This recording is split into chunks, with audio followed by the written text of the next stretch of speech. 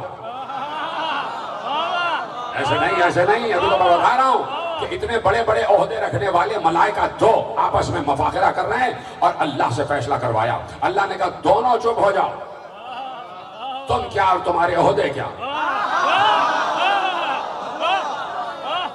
گویا کہ یہی بات آ گئی نا, گویا کہ لب قدرت سے یہی جملے ادا ہو رہے ہیں, چپ ہو جاؤ. اس چپ ہو جاؤ میں کیا چھپا ہوا ہے کہ تم کیا اور تمہارے عہدے کیا. دونوں خاموش ہو گئے. ایک بار اللہ نے کہا ذرا دیکھو عرش اعظم کے اوپر. جیسے ہی دونوں نے نگاہ کی عرش اعظم کے اوپر تو وہاں لکھا ہوا تھا لا الہ الا اللہ محمد الرسول اللہ وعلی وفاطمہ والحسن والحسین خیر خلق اللہ, خیر خلق اللہ. ابھی روایت مکمل نہیں ہوئی. عرش پر دونوں نے لکھا ہوا دیکھا. دونوں کے منصب آپ کو معلوم ہے. آپ کو یاد ہوگا, میں بات بہت کم دہراتا ہوں لیکن یاد رکھیے گا کہ جب اپنی کہی ہوئی کوئی بات یا اپنی سنائی ہوئی کوئی روایت دہراؤں تو اس میں کہیں نہ کہیں کوئی حکمت ہے اور کوئی بات آپ تک پہنچانا چاہتا ہوں. جناب ابراہیم کو, ابھی یہ روایت میں نے روکی ہے, یہ اپنی جگہ رکی ہوئی ہے. جناب ابراہیم جب اللہ نے کہا کہ ہم ملکوت السماوات والارض پر لے گئے, آسمان اور زمین کے ملکوت دکھائے کہ جہاں سے ہم پوری کائنات کو کنٹرول کر دیں, جہاں سے ہم پوری اپنا جو دور اقتدار ہے اس پر ہمارا قبضہ ہے اور اپنا اقتدار جہاں سے ہم چلاتے ہیں. آپ کو یاد ہوگا کہ میں نے ایک مثال دی تھی کہ ملکوت السماوات والارض بلا تشبیہ, جیسے آپ کے شہر میں کوئی کمانڈ اینڈ کنٹرول سسٹم بنا ہوا ہو کہ جہاں پورے شہر میں سیفٹی سٹی جس کو آپ کہتے ہیں, پورے شہر میں کیمرے لگے ہوئے ہیں اور ان کیمرے کا کنٹرول کسی ایک دفتر میں ایک کمرے میں ہے. پورے آپ کے پاس ایل سی ڈیز لگے ہوئے ہیں, ٹی وی لگے ہوئے ہیں اور پورے شہر کے حالات آپ ایک کمرے میں بیٹھ کر دیکھ رہے ہیں. یہ فلاں جگہ, یہ فلاں جگہ, یہ فلاں جگہ, یہ فلاں جگہ کیمروں پہ لکھا ہوا ہے, آپ کے ٹی وی پہ آ جاتا ہے فلاں جگہ یہ ہے, فلاں جگہ کا کیمرہ یہ ہے. آپ ایک جگہ بیٹھ کے پورے شہر کو دیکھ رہے ہو. سمجھانے کے لیے کہہ رہا ہوں, بلا تشبیہ. ایسا ہی نہیں ہے لیکن صرف سمجھانے کے لیے, بلا تشبیہ. ایسے ہی ملکوت السماوات والارض ہے جہاں سے پوری کائنات کا انتظام چلاتا ہے, جہاں سے اللہ کا اقتدار, جس کو آپ مرکز اقتدار الہی کہیں. اس کی ایک مثال دوں, اس لیے کہ بچے چپ ہو گئے تو اس کی ایک مثال دوں کہ جب بھی کسی نبی کو معجزہ دکھانا ہوتا ہے تو اس نبی کو ملکوت تک بلند ہونا ہوتا ہے. بظاہر وہ نبی دنیا والوں کو اپنے سامنے دکھائی دیتا لیکن بباطن اس کی روح ملکوت تک پہنچتی ہے, اس لیے کہ معجزہ وہیں جا کے کنٹرول ہو سکتا ہے. جب تک وہاں پہنچے گا نہیں معجزہ نہیں ہو سکتا. یہ اللہ کا بنایا ہوا نظام ہے, اس کو کہتے ہیں ملکوت السماوات والارض. جناب ابراہیم ملکوت پر پہنچ گئے تو جناب ابراہیم کو پوری کائنات دکھائی دے رہی تھی اور جناب ابراہیم کو پوری دنیا دکھائی دے رہی ہے. جناب ابراہیم نے دیکھا کہ زمین پر فلاں جگہ کوئی گناہ ہو رہا ہے, فلاں جگہ کوئی گناہ کر رہا ہے, فلاں جگہ کوئی گناہ کر رہا ہے. جیسے جیسے جناب ابراہیم دیکھتے گئے, اب چونکہ ملکوت پر آ گئے تو ملکوت تک جو پہنچ جائے وہ اتنا صاحب قوت ہو جاتا ہے کہ جو ملائکہ ملکوت پر مامور ہیں وہ اس نبی کے حکم کے تابع ہوتے ہیں. جناب ابراہیم نے دیکھا دنیا میں گناہ ہو رہے ہیں, ملک الموت سے کہا وہ شخص دیکھو دیکھو یہ شخص گناہ کر رہا ہے. ایک ہاتھ جیسے اس طرح جناب ابراہیم کا ہاتھ جیسے ہے ویسے دنیا ہو گئی اور جناب ابراہیم نے دنیا کو دیکھتے کہہ رہے دیکھو ملک الموت یہ شخص گناہ کر رہا ہے, اس کو مار دو. ملک الموت پہنچا, اس کو موت آ گئی, کہا دیکھو اس کو بھی مارو, اس کو بھی مارو, اس کو بھی مارو. مسلسل جناب ابراہیم ملک الموت کو حکم دیتے رہے. ملک الموت تابع حکم ابراہیم ہو گیا اور مارتا چلا گیا. جب بہت زیادہ انسان مر گئے تو ایک بار اللہ نے کہا ابراہیم کب تک مارو گے, میں بھی تو انہیں دیکھ رہا ہوتا ہوں. یعنی ملکوت کا اقتدار اور اس کا حمل کرنے کے لیے ویسا ہی ظرف چاہیے جو ظرف اس کا. جو بات سمجھے میری, ان کو میرا سلام. کہا ابراہیم میں بھی تو انہیں دیکھتا ہوں, میں رحیم ہوں, میں کریم ہوں, ایسے اگر میں نے سب کو مارنا شروع کر دیا تو سبھی مر جائیں گے. تو جناب ابراہیم ملکوت پر بلند ہوئے. اور جناب ابراہیم کون ہے؟ اب دیکھیے گا عہدے اور منصب کی بات ہو رہی ہے. جناب ابراہیم نبی ہیں, جناب ابراہیم رسول ہیں, جناب ابراہیم خلیل ہیں, اتنے عہدے ہیں. اور جناب ابراہیم عبد ہیں. کتنے عہدے ہیں. دیکھیے عبد ہونا کوئی معمولی بات نہیں ہے.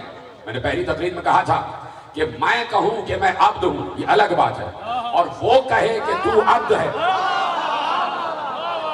یہ الگ بات ہے. اللہ کسی کو عبد کہہ دے یہ بہت بڑا عہدہ ہے. تو جناب ابراہیم عبد بھی ہیں, جناب ابراہیم نبی بھی ہیں, جناب ابراہیم رسول بھی ہیں, جناب ابراہیم خلیل بھی ہیں.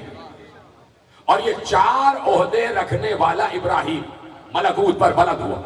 اب جو ملکوت کے اعلیٰ ترین خطے کی طرف دیکھا, اعلیٰ ترین گوشے کی طرف دیکھا, تو جناب ابراہیم نے دیکھا کہ وہاں 5 انوار ہیں جو جگمگا رہے. تو میں نے بھی ایسے ہی کہا تو آپ نے بھی ایسے ہی سن لیا. ملکوت کے اعلیٰ ترین گوشے پر جو سب سے بلند گوشہ ہے وہاں 5 انوار ہیں جو نور جگمگ جگمگ کر رہے ہیں. اب جو جناب ابراہیم نے غور سے دیکھا تو ان 5 انوار کے گرد مزید 9 انوار ہیں. تو یہ کتنے ہو گئے؟ 14 ہو گئے. 14 انوار, بیچ میں 5, ان کے گرد 9. اب جو غور سے دیکھا تو ان 14 کے گرد کروڑوں انوار ہیں جو ان 14 کا طواف کر رہے ہیں, جو ان 14 کا طواف کر رہے ہیں. ایک بار جناب ابراہیم نے پوچھا پروردگار یہ 5 کون ہیں؟ کہا یہ محمد, علی, فاطمہ, حسن, حسین ہیں. کہا ان کے گرد 9 کون ہیں؟ کہا حسین کی نسل میں آنے والے 9 امام. جناب ابراہیم چپ ہو گئے. جب پوچھا یہ 5 کون ہیں؟ کہا محمد و علی و فاطمہ و حسن و حسین. چپ ہو گئے. جب کہا 9 کون ہیں؟ کہا حسین کی نسل میں آنے والے 9 امام. چپ ہو گئے. جب کہا کہ یہ کروڑہا اربہا کھربہا انوار کون ہیں جو ان کے گرد چکر لگا رہے ہیں؟ اللہ نے کہا یہ ان کے شیعہ ہیں.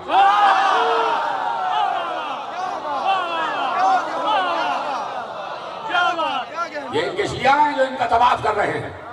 اب جیسے ہی جناب ابراہیم نے سنا یہ 5 ہیں تو چپ رہے, جیسے ہی سنا یہ 9 ہیں تو چپ رہے, اور جیسے ہی سنا یہ کروڑہا ان کے شیعہ ہیں تو وہ ابراہیم جو عبد بھی ہے, نبی بھی ہے, رسول بھی ہے, خلیل بھی ہے, یہ 4 عہدے رکھنے کے بعد کہتا ہے پروردگار مجھے بھی علی کا شیعہ بنا دے.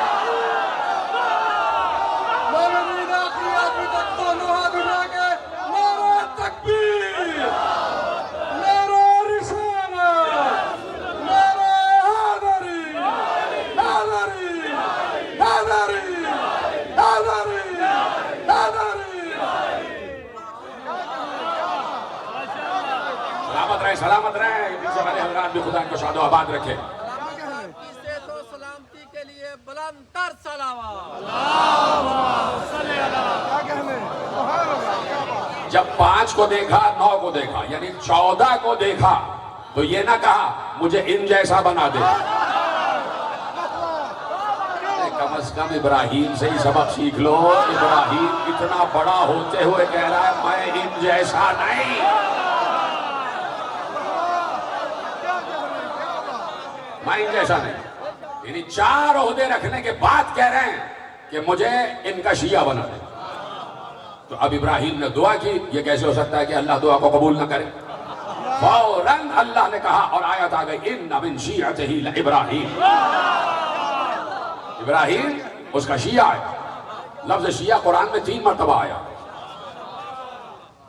اب نقطہ خود بنا لیجئے گا گھر جا کے. لفظ شیعہ قرآن میں 3 مرتبہ آیا. تو اب اتنے عہدے رکھنے کے بعد اگر کوئی یہ کہے کہ مجھے یہ عہدہ بھی دے دے تو اس کا مطلب ہے 4 سے بڑا ہے یہ عہدہ. سمجھ میں آگئی نا بات؟ اب جبرائیل اور اسرافیل اپنا فخر بیان کر رہے ہیں. میں یہ میرے پاس یہ میں زور بھوکتا ہوں, میں نے عرش اعظم اٹھایا ہوا ہے, میں نے یہ کام کیا ہوا ہے. جبرائیل کہہ رہے ہیں کہ میں وحی پر مامور ہوں, میں کتابیں لے کر گیا ہوں, اللہ میرے ذریعے سے عذاب بھیجتا ہے, اللہ میرے ذریعے سے انبیاء سے گفتگو کرتا ہے. اپنا عہدہ بتا رہے ہیں. اور جبرائیل سید الملائکہ ہے, سب سے بڑا عہدہ تو یہی ہے. اتنے ملائکہ جن جن ڈیوٹیوں پر مامور ہیں ان سب کا سردار ہے جبرائیل. یہ عہدہ سب سے بڑا جبرائیل کے پاس ہے. اور اللہ کہتا ہے چپ ہو جاؤ, ذرا عرش پر دیکھو. عرش پر دیکھا تو لکھا تھا لا الہ الا اللہ محمد رسول اللہ وعلی و فاطمہ والحسن والحسین خیر خلق اللہ. اللہ کے سوا کوئی معبود نہیں, محمد اللہ کے رسول ہیں, اور علی, فاطمہ, حسن, حسین یہ سب بہترین مخلوق ہیں، ان سے بہتر کوئی نہیں، ان سے بہتر کوئی نہیں۔ جیسے ہی جبرائیل نے یہ نام عرش اعظم پر پڑھے، جبرائیل اور اسرافیل نے یہ نام عرش اعظم پر لکھے ہوئے پڑھے، تو اتنے بڑے بڑے عہدے رکھنے والے ملک دو، انہوں نے بے اختیار اللہ سے کہا اسألک بحقہم علیک ان تجعلنی خادمہم، پروردگار اس حق کی قسم جو تیرا حق ان 5 پر ہے، ہمیں ان کا نوکر بنا دے۔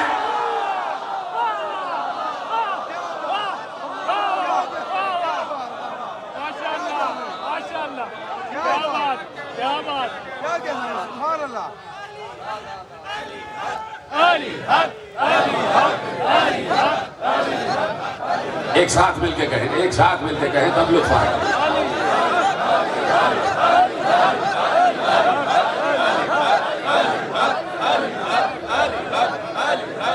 اچھا عجیب بات ہے، ہم یہاں بیٹھ کے علی حق علی حق علی حق کہہ رہے ہیں، پروردگار ذرا ہماری شکایت بھی سن لے۔ ہم یہاں بیٹھ کر علی حق علی حق علی حق کہہ رہے ہیں، کروڑوں ملائکہ ہماری آواز سن رہے ہیں، جب یہ ملائکہ مل کے علی حق کہتے ہیں تو ہمیں بھی تو آواز آنی چاہیے۔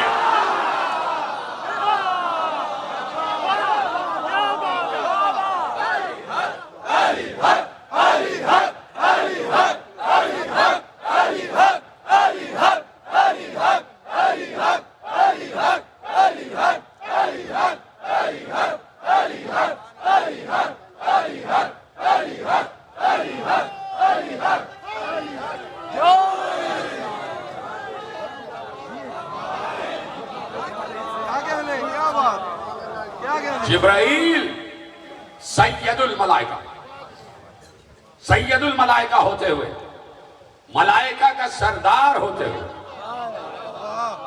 کہہ رہے ہیں ان تجعلنی خادمہم، مجھے ان کا خادم بنا دے، مجھے ان کا نوکر بنا دے، مجھے ان کا نوکر بنا دے۔ اب ہمارے اس جملے کو ہلکا نہ لینا جو ہم کہتے ہیں کہ ہم آل محمد کے کمی ہیں۔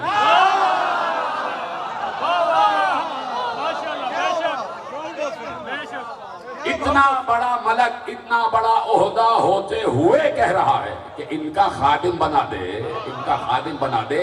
اس کا مطلب ہے، میرا جملہ ضائع نہ ہو، اس کا مطلب ہے عرش اعظم اٹھانا کم بات ہے، سور پھونکنا کم بات ہے، وحی لانا کم بات ہے، علی کا نوکر ہونا بڑی بات۔ مومنین آخری انبیاء کو ہاتھ اٹھا کے من کنت مولا جبریل کا مولا، بوزر کا مولا، نمبر کا مولا، نمت کلندر، نمت کلندر، نعرہ حیدری۔ کیا کہنے، کیا بات، کیا بات، دیکھ رہے ہیں آپ کیا بات۔ کہ اس گھرانے کی خدمت کا منصب ہر کسی کو نہیں ملتا، اور ہر کوئی اس قابل ہے بھی نہیں کہ اس گھرانے کا خادم ہو جائے یا اس گھر کے دروازے کا دربان ہو جائے۔ تھے تو بہت سے، ہزاروں، لیکن صرف ایک سلمان دربان تک پہنچا، صرف ایک سلمان فارسی دربانی تک پہنچے کہ در سیدہ تک رسائی ہر کسی کے بس میں نہیں، ہر کسی کو حاصل بھی نہیں کہ وہ در سیدہ تک رسائی کرے یا در سیدہ کی چوکھٹ تک پہنچ جائے۔ اس لیے کہ میں نے اپنی کسی منقبت میں لکھا تھا کہ یہ بیت سیدہ کا دروازہ نہیں ہے، یہ چوکھٹ نہیں ہے، اے جبرائیل یہ چوکھٹ نہیں ہے، یہ سدرۃ المنتہا ہے، یہ سدرۃ المنتہا ہے۔ تو ہر کسی کو یہ شرف نہیں کہ وہ اس منصب پر، اس عہدے پر پہنچ سکے کہ جس عہدے کو عہدہ خادمیت کہتے ہیں، جس عہدے کو نوکری کا عہدہ کہتے ہیں۔ تو ملائکہ تڑپتے ہیں کہ خدمت کا کوئی موقع مل جائے، خدمت کا کوئی موقع مل جائے۔ جبرائیل کی تو اس وقت بن آئی، جبرائیل کی اس وقت بن آئی بگڑی بن آئی کہ جب حسن و حسین دنیا میں آئے تو جبرائیل تو اتنے دنوں سے سوچ ہی رہے تھے کہ کیا عہدہ لوں کیا عہدہ لوں، کہاں در سیدہ اور کہاں میں چلا جاؤں، میں بہت ڈر رہا ہوں، کیسے اللہ سے مانگوں کہ مجھے ادھر کی دربانی دے دے، ادھر کی دربانی دے دے۔ ایک بار جیسے ہی حسن و حسین اس دنیا میں آئے، جبرائیل کی بن آئی، کہا اب ان بچوں کا جھولا تو ہے نا۔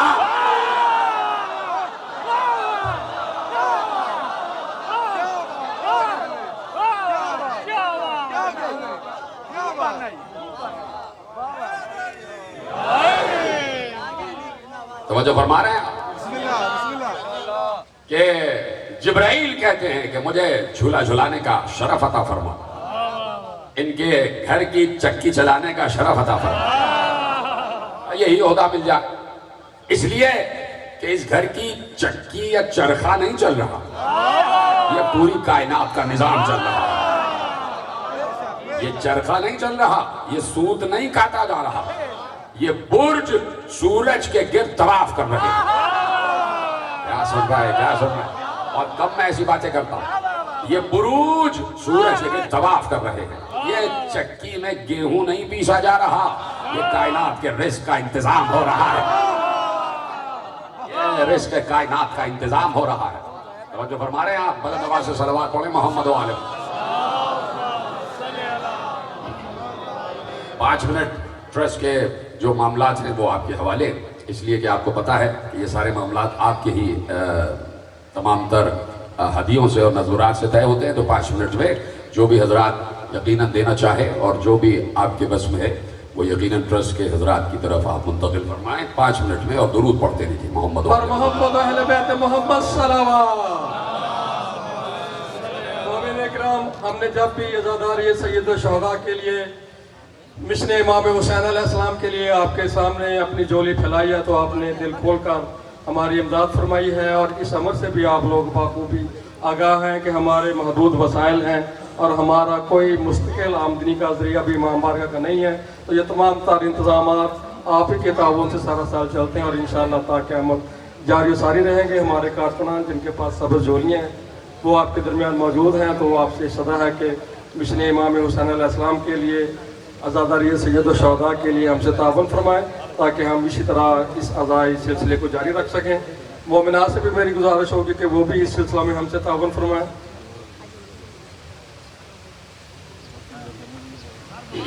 ملکی حالات کے پیش نظر بھی اور جیسے معاشی حالات چل رہے ہیں تو یقیناً ہم سب کے اخراجات بھی بڑھے ہیں، تو اسی طرح عزاداری سید الشہداء کے اخراجات بھی یقیناً اوپر گئے ہیں، تو اس ضمن میں ہم آپ سے بار بار درخواست کرتے ہیں اور انشاءاللہ اشرا میں کرتے رہیں گے کہ آپ سید الشہداء کے اس مشن کے لیے ہم سے تعاون فرمائیں تاکہ امام حسین علیہ السلام کا یہ جو مشن ہے وہ جاری و ساری رہ سکے۔ درود پڑھتے رہے محمد و آلہ۔ پڑھتے رہیں، جو لوگ افرادی طور پہ لے رہے ہیں ان سے درخواست ہے کہ ان کے نزدیک وہ جو سبز جولیوں والے احباب ہیں وہ آئیں تو ان کو دیتے جائیں۔ بہت سے لوگ خود بھی لے رہے ہیں تو ان سے التماس ہوگی کہ وہ جو ان کے پاس جب بھی ہمارے کارکن سبز جولی والے ہیں تو وہ ان کو دیتے جائیں۔ یہ ہماری ریکویسٹ ہے کہ ہم ادھر سے آتے ہیں نا، ہر سال آتے ہیں ریز ہوٹل کے ساتھ والی گلی میں، ادھر ہم موٹر سائیکل اپنی بائک ادھر کھڑی جاتی ہے، ادھر راستہ بند کر دیتے ہیں، آنے والے وہ بندے کو تکلیف ہوتی ہے۔ ادھر 15-20 عورتیں جا رہی تھیں، انہوں نے کہا چاہتا یہ ادھر راستہ بند ہے، میں نے ان کو کہا کہ 1400 سال پیچھے چلے جائیں، 1400 سال پیچھے چلے جائیں۔ یہ جو لعنت تھی نا وہ ان کے گلے میں ڈلنی تھی۔ برائے مہربانی انتظامیہ کو کہیں کہ جو بندے ادھر کھڑے ہیں تلاشی لیں ہماری اچھے طریقے سے، لیڈیز کا لیڈیز تلاشی لیں اور مردوں کا مرد تلاشی لیں، اور اس کے بعد انٹر ہونے کی اجازت وہاں موٹر سائیکل کھڑی کرنے کی اجازت نہیں ہے، صرف سٹینڈ ادھر ہے۔ وہ ٹھیک ہے، جو آپ نے اچھا کر دیا ہم اٹھا لیں گے، ادھر سے موٹر سائیکل کھانے والے اٹھا لیں گے، اچھا وہ آپ ٹینشن نہ لے تو ہو جائے گا۔ ابھی وہ انشاءاللہ جو آپ کہہ رہے ہیں وہ میں ان تک پہنچا دوں، پروردگار سب کو آسانیاں فراہم کرے، اور آپ سب حضرات بھی بہت مبدت و معرفت کے ساتھ آتے ہیں۔ جو بھی شکایت ہے سامعین کی اور مومنین کی وہ یقیناً پہنچ چکی ہے، اور انتظامیہ سے بھی گزارش ہے کہ عزاداران امام حسین کے ساتھ بہت نرم رویہ رکھنا چاہیے، اس لیے کہ ان کے نرم رویے ہی قیامت کے دن ان پر نرم رویہ رکھیں گے۔ جو یہاں نرم رویہ رکھے گا تو ملائکہ قیامت میں ان پر نرم رویہ رکھیں گے. برا نواز سے صلوات پڑھیں محمد و آل محمد.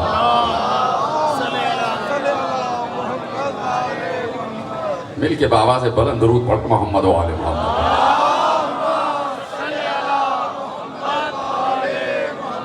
سنتے جائیں میری بات, یقیناً بالکل اپنی منزل کے قریب آ گیا. سب میرے ساتھ ہیں اور سب کو یہ شرف اور فخر ہے کہ وہ در سیدہ کا نوکر ہے. نوکر ہو تو گھر میں آئے ہو. ہر کسی کو اس دربار میں آنے کی اجازت بھی نہیں ملتی. یہ بات ابھی سمجھ میں نہیں آتی. جب قبر میں نور کے پردے ہٹ جائیں گے تو پتہ چلے گا کہ کیا کہا گیا. سب معاملات وہیں پر روشن ہوں گے. ابھی تو پردے پڑے ہوئے ہیں, ابھی تو حجابات میں کچھ پتہ ہی نہیں چل رہا کہ ہر کسی کو ادھر آنے کی اجازت بھی نہیں ہے. اجازت عام ہوتی تو شب عاشور سب کے سب حور بن گئے ہوتے. ایک ہی کیوں ہوتا. یہاں تو دلوں کا نذرانہ دیکھا جاتا ہے, دلوں کا خلوص دیکھا جاتا ہے, دلوں کی نیت دیکھی جاتی ہے. اور جب وہ دلوں کی نیت خالص پاتے ہیں تو دروازے کھول دیتے ہیں کہ آ جاؤ. اور آپ پر بھی دروازے کھل گئے اور آپ تشریف لائے ہوئے ہیں. تو یہ شرف ہے, سب سے بڑا شرف ہے. اور اسی لیے میں ہر مرتبہ کہتا ہوں کہ عزا خانوں کا دروازہ اسی لیے کھلا رہتا ہے. 5 وقت اللہ کے گھر کا دروازہ کھلتا, جیسے ہی نمازی باہر گئے دروازہ بند. اس لیے اللہ کے گھر کے برابر میں اللہ والوں کا گھر رکھا گیا ہے. بڑی آسانی سے سنا آپ نے جملہ. اللہ کے گھر کے برابر میں اللہ والوں کا گھر رکھا گیا ہے, جسے امام بارگاہ کہتے ہو, جسے حسین کا عزا خانہ کہتے ہو. لوگ پوچھتے ہیں کہ یہ مسجد کے برابر میں آپ عزا خانہ کیوں بنا لیتے ہیں, یہ مسجد کے برابر میں آپ امام باڑہ کیوں بنا لیتے ہیں. ہر مسجد کے برابر میں امام باڑہ, ہر مسجد کے برابر میں امام باڑہ. تو ان سے یہی جواب دیا کرو کہ آپ نے کیوں نہیں بنایا. اس لیے کہ اللہ نے کہا تھا کہ مسجد میں کھلنے والا ہر دروازہ بند کرو سوائے فاطمہ کے دروازے کے.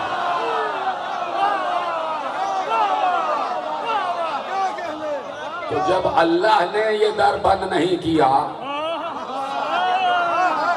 تو ہم نے تو حکم خدا کے تحت یہ در کھولا ہوا. یہ تو حکم خدا ہے کہ دروازے سیدہ در خدا کی طرف کھلا رہے. تو اس لیے ہے کہ جب در خدا بند ہو جائے تو در اہل بیت کھلا رہے. کیوں کھلا رہے؟